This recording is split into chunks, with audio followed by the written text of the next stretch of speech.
Hoje, a vida de Cristo é manifesta nos seres humanos. Todo aquele que crê, ouvindo o Evangelho de Jesus, crê na sua morte, na sua ressurreição. Eu me refiro não só à morte de Jesus, mas a nossa morte em Jesus. É assim que é retirado a nossa natureza pecaminosa, para que a natureza divina seja colocada dentro daquele que crê. Todo aquele que crê no que o Evangelho diz. E é isso que o Evangelho nos diz, que nós morremos em Cristo, que nós fomos crucificados com Cristo e que nós fomos sepultados com Cristo. Assim, a morte de Cristo é a nossa morte e a ressurreição de Cristo é a nossa ressurreição. E Ele vive em nós, vivificando este corpo mortal, até o dia em que Ele nos buscar para morar eternamente na cidade santa com Ele. Isso é novo nascimento, nova vida, regeneração. Isso é mediante a exposição do Evangelho de Jesus Cristo. É preciso expor o Evangelho na íntegra, na sua totalidade. Quando o Evangelho é exposto, essa vida é gerada. A vida de Cristo é gerada pelo revelar do Evangelho ao nosso coração, pelo entendimento que Deus nos dá do seu Evangelho. Ele faz com que a gente creia, porque crer aqui é confiar. Nós confiamos na vida, na morte e na ressurreição em Cristo, porque há uma palavra garantindo isso, e a palavra é a palavra de Deus, é o Evangelho de Jesus Cristo, que nos garante essa maravilha de que em Cristo nós morremos e em Cristo nós ressuscitamos, que a vida de Cristo é a nossa vida.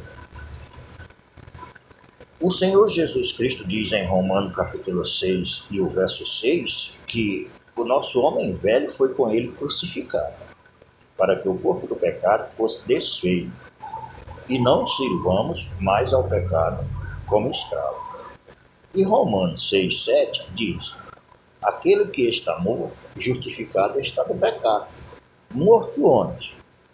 Essa morte é pela fé no que Jesus fez. E o que é que Jesus fez? Nasceu, viveu, cresceu e morreu.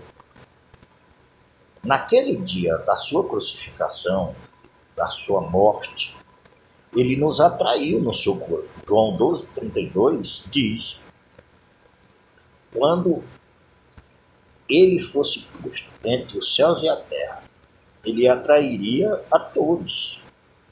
Todos foram atraídos no seu corpo, com a finalidade de morrer. O profeta Isaías diz no capítulo 26 e no verso 14, que essa maldade que nós nascemos com ela não passará até que morrai.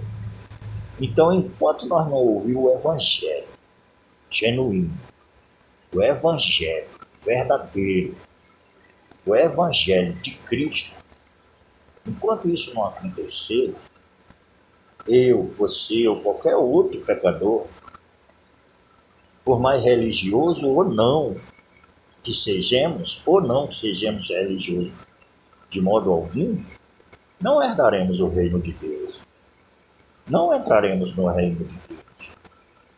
Porque o Evangelho de Jesus Cristo traz uma exigência para todos aqueles que têm a pretensão ou pensam ou querem morar na cidade santa, na Jerusalém celestial. Eu acredito que todo mundo pensa e até queira, mas é necessário que ouça o Evangelho. O Evangelho. Então é necessário que seja o Evangelho que alguém expunha na sua totalidade. E o que é o Evangelho? A palavra de Cristo.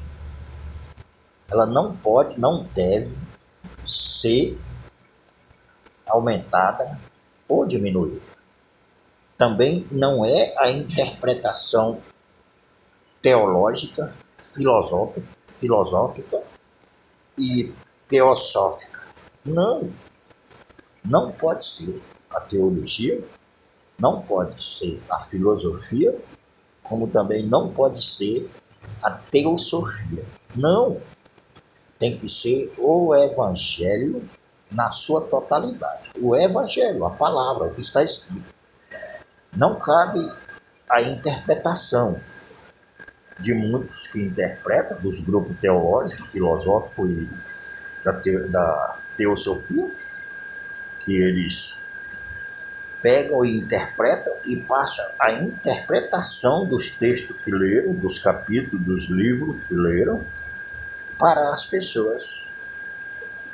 E as pessoas estão aí, fracas e doentes, por causa dessa fraude que fazem no Evangelho. Quando você pega leite lá da vaca, você ordenha a vaca ou a cabra, o leite é puro. Mas você adicionou qualquer ingrediente a este leite, adulterou. Você adulterou este leite. Este leite não é mais puro. Então é isso que as pessoas estão fazendo com o Evangelho. Pregam o Evangelho, eu me refiro às pessoas, os grupos teológicos, filosóficos, da teosofia, da teologia e da filosofia. Pegam, interpretam e as suas interpretações eles passam para as pessoas como verdade e dizendo que é assim que Deus pensa, é assim que Deus quer que eu seja, que você seja, que nós sejamos. Mas isso não é verdade. Não é. É simplesmente o que está escrito. Se Deus diz sim, é sim. E se ele diz não, é não. E o que é que ele diz? Romanos capítulo 6 e o verso 6 diz que o nosso homem velho foi com ele crucificado. Ele quem? Jesus Cristo. Para que o corpo do pecado seja desfeito. Daí, logo nós entendemos isso. Não é necessário ser um expert em Bíblia. Não. É só raciocinar um pouco e a gente compreenderá. Ora, se o nosso homem velho foi com ele crucificado, e nós sabemos que ele é Jesus, e ele foi crucificado, e nós sabemos o resultado da crucificação. Sabemos que Jesus, ao ser crucificado, ele morreu. E nós, que estávamos com ele, como diz o texto, o que aconteceu conosco? Morremos igualmente ele. E fomos sepultados. E ressuscitados, porque Efésios capítulo 2 e o verso 6 vai dizer isso claramente. E nos ressuscitou juntamente com ele. Você pode ver, Romanos 6,6 diz que o nosso homem velho foi com ele crucificado. Com ele crucificado. Efésios 2,6 diz que nos ressuscitou juntamente com ele. Você vê que você morreu, que eu morri, que nós morremos. E é isso que a Bíblia está dizendo. É isso que a palavra está dizendo. É isso que o Evangelho está dizendo. E eu não precisei inventar.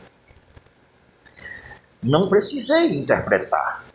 É simplesmente o texto bíblico. Na íntegra. Sem adjetivo nenhum. Sem a interpretação nenhuma. Simplesmente o texto do Evangelho. Daí você vai ver. Vai compreender que você, eu e todo aquele que ouviu o Evangelho na íntegra e receber, vai receber fé. Fé aqui é confiar, é confiança, é confiar no que Deus está dizendo. E eu volto a replicar. O que é que Deus está dizendo?